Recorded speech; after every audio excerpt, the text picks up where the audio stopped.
تمام میڈیا سے بھی گزارش کروں گا، ہمارے ہاں شعیب ملک اور ثانیہ مرزا کی شادی ہو تو گھنٹوں اور دنوں تک ہم آسمان سر پہ اٹھا لیتے ہیں۔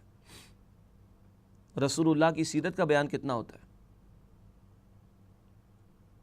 اس لیے کہ پیسے نہیں ملتے وہاں پر، کوئی آمدنی نہیں ہوتی اس کے اوپر۔ اب بھائی سب سے بڑی آمدنی تو یہ ہے کہ رسول اللہ کے بیان ہمارے سامنے رہیں، رسول اللہ کی زندگی ہمارے سامنے رہے، رسول اللہ کا عمل ہمارے سامنے رہے، جن کو قرآن کہتا ہے لَقَدْ كَانَ لَكُمْ فِي رَسُولِ اللَّهِ أُسْوَةٌ حَسَنَةٌ، یقیناً تمہارے لیے رسول اللہ صلی اللہ علیہ وسلم کی زندگی میں بہترین نمونہ موجود ہے۔ خدا را آپ اور میں اپنے گھر میں کام شروع کریں، ہمارے بچوں کی ذہن سازی ہو، ان بچوں کو انٹرنیٹ پہ بہت ایکسس دستیاب ہے، دنیا جہاں کی گند اور بلا پتہ نہیں کیا کچھ وہاں پر موجود ہے، یہ خود اللہ کے رسول کی سیرت کو جانتے ہوں گے تو ان کے ذہن خراب نہیں ہوں گے، یہ کنفیوژنس کا شکار نہیں ہوں گے، بلکہ یہ انشاءاللہ جواب دیں گے اس کا۔ پہلا کام حب رسول کا تقاضا ہے صلی اللہ علیہ وسلم، میں آپ ہم تمام مسلمان اللہ کے رسول کی سیرت کا خود مطالعہ کریں اور اسی کی دعوت دوسروں کو دینے کی کوشش کریں۔ دوسری بات، کافروں کو، یہودیوں کو 2 منٹ کے لیے سائڈ پہ کر دیجئے۔ قرآن کہتا ہے لَقَدْ كَانَ لَكُمْ فِي رَسُولِ اللَّهِ أُسْوَةٌ حَسَنَةٌ، یقیناً تمہارے لیے رسول اللہ صلی اللہ علیہ وسلم کی زندگی میں بہترین نمونہ موجود ہے۔ غور کیجئے، ہماری زندگیاں ثبوت پیش کرتی ہیں کہ ہم امتی ہیں رسول کریم صلی اللہ علیہ وسلم کے۔ آج ہماری گفتگو کو، کردار کو، اخلاق کو، معاملات کو، رویوں کو، ایٹیٹیوڈ کو، کنڈکٹ کو دیکھ کر کوئی کہہ سکتا ہے کہ یہ محمد صلی اللہ علیہ وسلم کے امتی ہیں۔ کیا حب رسول کو یہ تقاضا نہیں کہ آپ کی میری زندگی گواہی پیش کریں کہ ہم امتی ہیں رسول کریم صلی اللہ علیہ وسلم کے؟ کیا آج ہماری شادیاں نقشہ پیش کرتی ہیں رسول اللہ کی امت ہونے کا؟ کیا آج ہمارا میڈیا ثبوت پیش کرتا ہے کہ اس میڈیا پر آنے والے اور اس کو چلانے والے وہ امتی ہیں رسول اللہ کے صلی اللہ علیہ وسلم؟ کیا آج کاروبار میں بیٹھتے ہیں تو ہمارا طرز عمل ثبوت پیش کرتا ہے کہ وہ امتی ہیں محمد صلی اللہ علیہ وسلم کے؟ کیا آج ہمارے سیاستدانوں اور حکمرانوں کا طرز عمل ثبوت پیش کرتا ہے کہ وہ امتی ہیں رسول اللہ کے صلی اللہ علیہ وسلم؟ ذرا گریبانوں میں جھانکے نا، کافروں سے کیا گلہ کریں ہمارا اپنا حال کیا ہے؟ اور جب عمل نہیں کیا تو اللہ کی مدد شامل حال نہیں، اور عمل نہیں کیا تو دنیا کو پیغام کیا دیا ہم نے؟ دنیا کو پتہ ہی نہیں رسول اللہ کی ذات کیا ہے صلی اللہ تعالی علیہ وسلم، دنیا کو معلوم ہی نہیں کہ رسول اللہ کی تعلیمات کی برکات کہ ہم نے اللہ کے رسول کے دین کو کوئی نافذ ہی نہیں کیا۔ 64 برس سے جو ملک حاصل کیا، کہاں ہے اللہ کا دین؟ وہ دین جو بڑی شان سے نکلا تھا وطن سے، پردیس میں وہ آج غریب الغربا ہے۔ جھانکے اپنے دلوں کے اندر، میں بھی جھانکوں، آپ بھی سوچیں، ہر ایک سوچے، کیا آج واقعتاً ہم امتی ہونے کا ثبوت پیش کر رہے ہیں؟ تو مغرب کی ان حرکتوں پر غصہ تو آئے، لیکن محبت کا تقاضا بھی تو سامنے رہے۔ اللہ کے حبیب علیہ السلام نے فرمایا، ترمذی شریف کی روایت، من احب سنتی فقط احبنی ومن احبنی کان معی فی الجنہ، جس سے میری سنت، میرے طریقے سے محبت کی، یقیناً اس نے مجھ سے محبت کی، اور جس نے مجھ سے محبت کی وہ میرے ساتھ جنت میں ہوگا۔ یہودی تو جائے گا نا جہنم میں، آپ اور میں کہاں جانا چاہتے ہیں؟ جنت میں نا۔ تو یہ راستہ بتا دیے، میری سنت پر، میرے طریقے پر عمل کرتے ہو تو مجھ سے محبت ہے، اور جو مجھ سے محبت کرے گا وہ جنت میں ہوگا۔ اللہ اپنے حبیب صلی اللہ علیہ وسلم کا ساتھ ہمیں جنت میں عطا فرمائے۔ اور آگے بڑھتے ہیں، یہ مغرب کا سارا طبقہ ٹیری جونز اور سیم بسائر اس طرح کے لوگوں کی طرح نہیں۔ مغرب کی عظیم اکثریت تک ہم اگر اللہ کے نبی کا پیغام پہنچائیں تو وہ حرکتیں نہیں کریں گے جو ان ملعونوں نے کی ہیں۔ یہ کون پہنچائے گا پیغام؟ امتی پہنچائیں گے۔ ختم نبوت پر ہمارا ایمان ہے، اب کوئی کتاب، کوئی رسول نہیں آئیں گے، قرآن آخری کلام ہے، اور رسالت میں آپ صلی اللہ علیہ وسلم کا اسوہ مبارکہ رہتی دنیا کے لیے نمونہ ہے، اور ہمیں اس کام کے لیے پیدا کیا گیا۔ سورہ آل عمران آیت نمبر 110، کنتم خیر امۃ اخرجت للناس تأمرون بالمعروف وتنہون عن المنکر وتؤمنون باللہ۔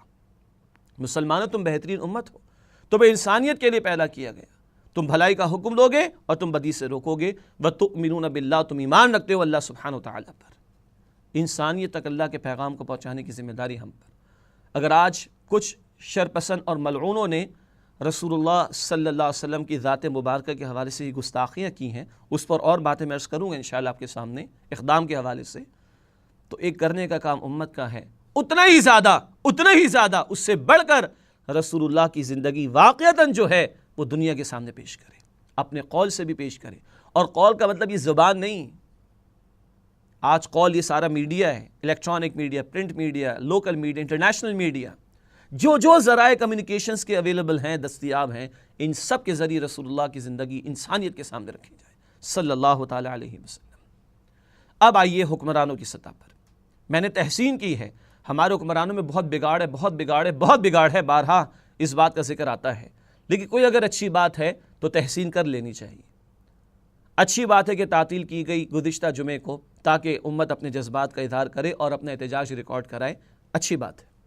اقوام متحدہ کی میری ناقص معلومات کے مطابق جنرل اسمبلی میں زرداری صاحب نے اپنے حوالے سے بھی اور امت کے حوالے سے بھی جذبات کا ذکر کر دیا اور پاکستانیوں کا ذکر بھی کر دیا. اچھی بات ہے. اللہ اور جرأت ایمانی عطا فرمائے، اللہ اور غیرت ایمانی عطا فرمائے.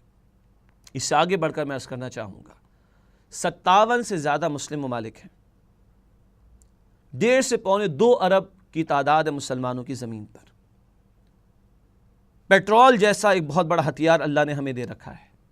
عرب حکمرانوں کے پاس زیادہ ہے، دولت عربوں کے پاس بہت ہے، اور آج کے دور میں اکنامک ویپن کا استعمال کرنا کسی قوم کو سبق دینے کے لیے بہت قیمتی، بہت اہم. آپ کو یاد ہوگا جب ڈینمارک میں کیریکیچرز یعنی خاکے بنائے گئے رسول اللہ صلی اللہ علیہ وسلم کے، تو سعودی حکومت نے ڈینش پروڈکٹس، وہ بھی صرف ڈیری کے پروڈکٹس، دودھ وغیرہ سے متعلق جو ڈیری کی پروڈکٹس ہیں، کہا کہ ہمارے ملک میں استعمال نہیں ہوں گی. یہ ہوتا ہے اصل میں بائیکاٹ.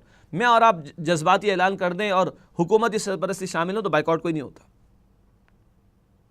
چند دنوں میں تارے نظر آ گئے ڈینمارک کی گورنمنٹ کو، سفیر نے آ کے معافی مانگی، وہاں پر سفیر نے آ کے معافی مانگی. یہ تو ہوا چند سال پہلے، 1973 کے لگ بھگ کی بات ہے، جب اسرائیل نے حملے کیے تھے عرب ممالک پر. تو اقوام متحدہ کی جنرل اسمبلی میں بات چل رہی تھی. شاہ فیصل شہید مرحوم اس وقت حیات تھے، اور جاپان نے اس وقت بات کر رہا ہوں، اس وقت 73 کے لگ بھگ جاپان نے اسرائیل کی حمایت کی تھی. تو شاہ فیصل نے کہا کہ تمہارا تیل کل سے بند. سفیر نے اپنی حکومت کو بتایا، حکومت نے کہا مرواؤ گے ہمیں. اگلے دن صبح اس نے معافیاں مانگنی شروع کر دی اور وہ اسرائیل کے خلاف ووٹ آ گیا. اس کے بعد شاہ فیصل کے ساتھ کیا ہوا، ظالموں نے کیا کچھ کیا، وہ بھی آپ کے علم میں ہے. لیکن دن میں تارے نظر آ گئے تھے جاپان کو. آج ہمارے مسلمان حکمران تمام کے تمام، ابھی حج کا سیزن بھی آ رہا ہے، چلے اسی موقع پر یا اس سے بھی جلد جمع ہو روضہ رسول پر صلی اللہ علیہ وسلم اور عہد کریں تحفظ ناموس رسالت کا، اور پیغام دے وہاں سے روضہ رسول مسجد نبوی سے بیٹھ کر صلی اللہ علیہ وسلم کہ ہم اپنے سفیر تمہارے سے واپس بلاتے ہیں. سارے مسلم ممالک کے سفیر تمہارے سے واپس بلاتے ہیں اور تمہارے سفیر واپس کرتے ہیں. دنیا کرتی ہے کام. کیا رسول اللہ کی حرمت کوئی شے نہیں ہے کہ جس کے لیے یہ ایکشن لیا جائے؟ کوئی قانون پاس جب تک نہیں کرتے انٹرنیشنل لیول کے اوپر، 2.25 ارب انسانوں کے دلوں کی آزادی کرتے ہو، دل آزاری کرتے ہو، یہ جرم نہیں ہے کیا؟ اور یہاں کتے اور بلیوں کے مرنے کے اوپر تو قوانین بن جاتے ہیں. ایک اتنی عظیم ترین شخصیت کائنات کی، ان کے لیے کوئی قانون نہیں بن سکتا. اظہار کرے اپنے غصے کا. ہمارے سفیر واپس بلاتے، تمہارے سفیر واپس کرتے ہیں. تیل بند کر دیں گے تمہارا. ابھی ان کی ساری مشینری بیٹھ جائے گی چند دنوں کے اندر. بائیکاٹ کیا جائے گا تمہاری پروڈکٹس کا. اور عربوں کے پاس بڑی دولت ہے، وڈرا کر لیں گے، نکال لیں گے تمہارے بینکنگ سسٹم سے اپنا سارا پیسہ. کوئی غیرت تو ہو رسول اللہ کے حوالے سے صلی اللہ علیہ وسلم. مجھے معلوم ہے کہ جو لوگ تو بڑے دل سے یہ بات سن رہے ہیں، دل کے کانوں سے، وہ تو اتفاق کریں گے. لیکن جو سیکولر لبرلز ہیں وہ کہیں گے بس جذباتیت ہی جذباتیت ہے. مسئلہ یہی ہے کہ نہ مغرب کو یہ بات سمجھ آ سکتی ہے، نہ ہمارے سیکولر اور لبرلز کو یہ سمجھ آ سکتی ہے کہ روح محمدی کیا شے ہے، حب رسول کیا شے ہے. یہ کچھ اور ہی شے ہے. یہ جذبات کوانٹیفائی نہیں کیے جا سکتے، ان کو الفاظ میں بیان کرنا ممکن نہیں. اتنی غیرت کا ثبوت تو پیش کریں. حج کے موقع پر کر لیں، دنیا بھر کا مسلمان جمع، دنیا بھر کے اندر کوریج آتی، اعلامیہ جاری کر دیں ان چیزوں کا، تو آپ دیکھیے گا کہ دن میں تارے نظر آ سکتے ہیں مغرب کو. یہ تو اس وقت ہم اس پوزیشن میں ہیں. اور اصل کرنے کا کام کیا ہے؟ وہ ہے نظام خلافت کا قیام، وہ پائیدار ترین حل۔ جب کبھی وہ قائم تھا اور جیسا تیسا بھی تھا، ایک ظلم ہوا تھا سندھ کی زمین پر تو محمد بن قاسم آئے تھے خلافت کی طرف سے رحمۃ اللہ علیہ، اور 1924 میں خلافت ختم ہوئی تھی۔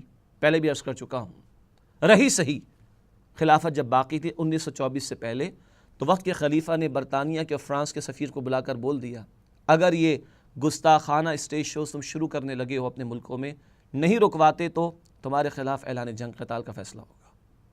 رک گئے، وہ اسٹیج شوز شروع نہیں ہو سکے، نہ برطانیہ میں نہ فرانس میں، جبکہ رہی صحیح خلافت بھی ختم ہونے جا رہی تھی۔ یہ پائیدار ترین کام، اور اس کام کے لیے رسول اللہ تشریف لائے تھے۔ هو الذی ارسل رسولہ بالہدی ودین الحق لیظہرہ علی الدین کلہ۔ سورہ فتح کی آیت 28 کا ہم نے مطالعہ بھی کیا۔ وہ اللہ ہے جس نے اپنے رسول کو بھیجا صلی اللہ علیہ وسلم الہدا مکمل ہدایت نامہ قرآن دے کر، ودین حق دین اسلام دے کر، لیظہرہ علی الدین کلہ، تاکہ آپ کل نظام زندگی پر اللہ کے دین کو غالب اور قائم فرما دیں۔ اس نظام خلافت کا قیام جب ہوگا تو ہم دنیا کی آنکھوں میں آنکھیں ڈال کر بات کریں گے۔ پھر امریکنز ہماری بیٹی اور بہن عافیہ کو لے کر نہیں جائیں گے، ہم Raymond Davis, Terry Jones, Sam Basil یا بسائل اور اس طرح کے ملعونوں کو خود جا کر نمٹیں گے ان سے۔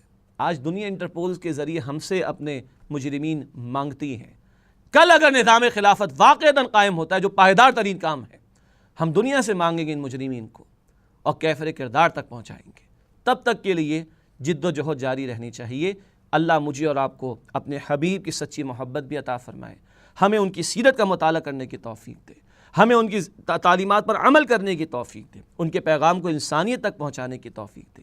اللہ ہمارے حکمرانوں کو جرأت ایمانی عطا فرمائے، اور مل کر حج کے موقع پر روضہ رسول پر بیٹھ کر ایک مشترکہ اعلامیہ جاری کرنے کی اور مغرب کی آنکھوں میں آنکھیں ڈال کر اس مسئلے پر بات کرنے کی توفیق دے، اور پوری امت کو اللہ اپنے دین کے غلبے کی جد و جہد اور نظام خلافت کے لیے تن من دھن لگانے کی توفیق عطا فرمائے۔